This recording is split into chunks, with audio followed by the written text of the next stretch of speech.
হাই friends, লগত থকা মোবাইলটো বা কম্পিউটাৰটো কেনেকৈ কাম কৰে আপোনালোকে জানেনে? যদি নাজানে আজি এই ভিডিঅ'টো আপোনালোকৰ বাবে বনাইছোঁ। প্ৰথমতে মোৰ চেনেললৈ আপোনালোকক স্বাগতম জনাইছোঁ। আজি আমি আলোচনা কৰিম আপোনাৰ লগত থকা মোবাইলটো বা লেপটপটো বা কম্পিউটাৰটোই কেনেকৈ কাম কৰে। আজি আমি সেই বিষয়ে আলোচনা কৰিম। বলকচোন ভিডিঅ'টো ষ্টাৰ্ট কৰোঁ। কি হয়, আমাৰ যোনটো কম্পিউটাৰ মোবাইল থাকে সকলো এটা এটা প্ৰচেছ কৰে সকলোৱে, আৰু সেইটোতো সকলোৱে জানে। আৰু আমি সকলোৱে এটা কথা জানো যে কম্পিউটাৰে বা মোবাইলে কোনো ভাষা বুজি নাপায়। যিকোনো হ'ব পাৰে, অসমীয়া, ইংলিছ, হিন্দী, এইটো মেটাৰ নকৰে। কোনো ডিভাইচ হ'ব পাৰে, কম্পিউটাৰ, মোবাইল, সিহঁতে যিকোনো ভাষা বুজি নাপায়। সিহঁতে সেই ভাষাবোৰ কিহৰ পৰা কৰে? সিহঁতৰ নিজৰ ভাষা, যোনটো 0 আৰু 1 আমি যোনটোক কওঁ বাইনেৰী নাম্বাৰ। সেইটোৰ দ্বাৰা সিহঁতে বুজি লয়, যিটো সিহঁতৰ ভাষা, যিটোক আমি বাইনেৰী নাম্বাৰ বুলি কওঁ বা জানো। বলকচোন আজি এই ভিডিঅ'টোৰ দ্বাৰা সিহঁতে কেনেকৈ কাম কৰে তাৰ বিষয়ে আলোচনা কৰোঁ। কম্পিউটাৰ বা আপোনাৰ মোবাইলে 4টা কামেই জানে, যিটো হ'ল প্ৰথম কাম ইনপুট, দ্বিতীয় কাম প্ৰচেছিং, তৃতীয় কাম ষ্ট'ৰ, আৰু চতুৰ্থ কাম হ'ল আউটপুট। এই 4টা কামেই জানে সিহঁতে, আৰু সেই 4টা কাম মেইন হয়। আৰু এই 0 আৰু 1টো হ'ল 0 আৰু 1ৰ মেইন কথাটো হ'ল 0 মানে হ'ল আপোনাৰ যোনটো ডিভাইচ, সেইটোত যদি আপুনি কাৰেণ্ট পাছ কৰে সেইটো হ'ল 1, আৰু যদি কাৰেণ্ট নাথাকে তেতিয়াহ'লে 0। আৰু আপোনালোকৰ ডিভাইচটোত কোনো চাৰ্জ অবিহনে বা লাইনৰ অবিহনে নচলে। সিহঁতক লাইনটো প্ৰয়োজন হ'বই। গতিকে লাইন বা কাৰেণ্টৰ অবিহনে সিহঁতে চলিব নোৱাৰে। আহকচোন আজি আমি সিহঁতৰ বিষয়ে আলোচনা কৰোঁ।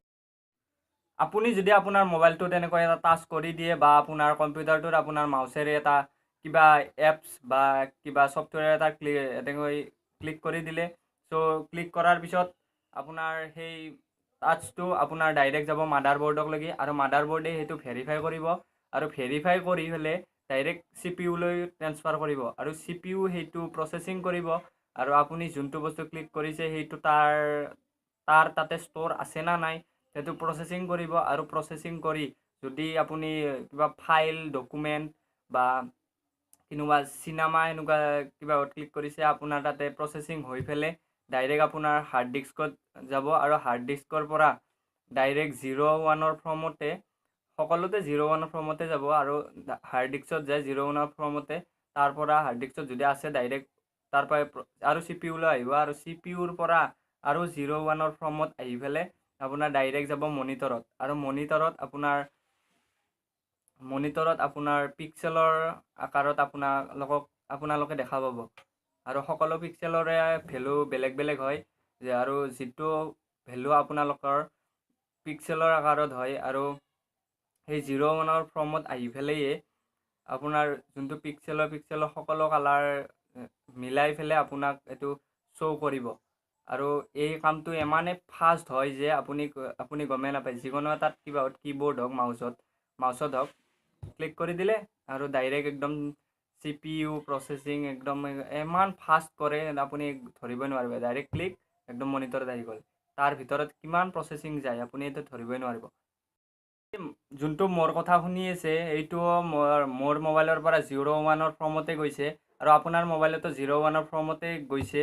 আৰু আপুনি যোনটো মোৰ কথা শুনি আছে এইটো 0-1ৰ ফৰ্মতে গৈছে, গৈ পেলাই আপোনাৰ যোনটো চাউণ্ড ছিষ্টেম সেইটোত 0-1ৰ পৰা ট্ৰেন্সলেট হৈ আপোনাৰ শব্দটোৰ প্ৰডিউচ হৈছে, আৰু শব্দটো শুনিবলৈ পাইছে। ইয়াৰ সকলো কাম 0-1ৰ ফৰ্মতে হয়। আৰু কম্পিউটাৰৰ যোনটো এইবোৰ চলোৱা একদম মেইন, সেইটোৰ হ'ল অপাৰেটিং ছিষ্টেম, যোনটোক আমি OS বুলি জানো। আৰু এইবোৰ গোটেই চলাবলৈ এটা সেই মেনেজাৰ লাগে না, সেইকাৰণে অপাৰেটিং ছিষ্টেমটোক ৰাখি থৈ দিছে। অপাৰেটিং ছিষ্টেমে এইবোৰ সকলোবোৰ অপাৰেটিং ছিষ্টেমেহে চায়। অপাৰেটিং ছিষ্টেমে কি কৰে, আপুনি কিবা এটা ক্লিক কৰিলে তাৰপিছত সেইটো কিবা ছেভ কৰিলে সেইটো কিবা কিবা কৰিলে তাৰপিছত অপাৰেটিং চিষ্টেমে সেইটো আপোনাক CPU অৰ্ডাৰ দিব। CPU এইটো কৰ আগে, এইটো পিছত কৰ, এইটো তাৰপিছত কৰ, এইটো তাৰপিছত কৰ, তাৰপিছত আপোনাক এইবোৰ গোটেই প্ৰচেছিং কৰি আপোনাক আউটপুট দিব। আৰু ইয়াৰ সহজ অৰ্থত ক'বলৈ গ'লে অপাৰেটিং চিষ্টেম হ'ল এই কম্পিউটাৰটোৰ গোটেই মেইন মানে হেড মানে বছ। অপাৰেটিং চিষ্টেম বছৰ আণ্ডাৰত এই সকলোবোৰে কাম কৰে আৰু অপাৰেটিং চিষ্টেমে এইটো চব কাম সম্পূৰ্ণকৈ কৰে আৰু আপোনাক আউটপুট দিবলৈ সক্ষম হয়। চ' এইখিনিয়ে আছিল কম্পিউটাৰে কেনেকৈ কাম কৰে। কম্পিউটাৰে আচলতে কাম কৰে 0-1 ফৰ্মত, যিটো সিহঁতৰ লেংগুৱেজ হয় আৰু যিটোক আমি জানো বাইনেৰী নাম্বাৰ বুলি। চ' ভিডিঅ'টো যদি ভাল লাগিছে লাইক কৰক, কমেণ্ট কৰক আৰু মোৰ চেনেলটো ছাবস্ক্ৰাইব কৰক মাজত থকা একে নামৰ চিম্বলটো ক্লিক কৰি। Thank you. Despacito, quiero